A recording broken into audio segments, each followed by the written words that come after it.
হাসরের ময়দানে কত কাতার মানুষ হবে গো।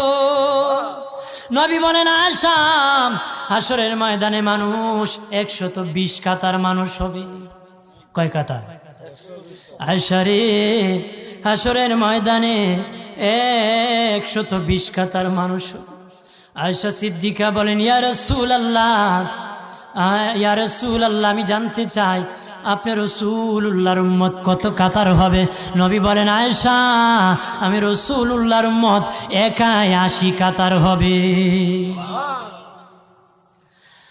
আয়েশা বললেন ইয়া রাসূলুল্লাহ, অগাদিনের নবীজি 80 কাতার দিয়ে আপনার উম্মত হবে, আপনার উম্মতকে কেমনে আপনি চিনবেন? নবী বলেন আয়েশা রে, আমার উম্মতকে 3টা পরিচয় আমি চিনব। 1 নম্বর পরিচয়, আমার উম্মতের কপাল থেকে নূর চমকাবে, নূর চমকাবে। নবী বলে বাবা সাহাবীরাম, অসংখ্য ঘোড়ার মধ্যে যদি কিছু চান কপাল্লা ঘোড়া হয়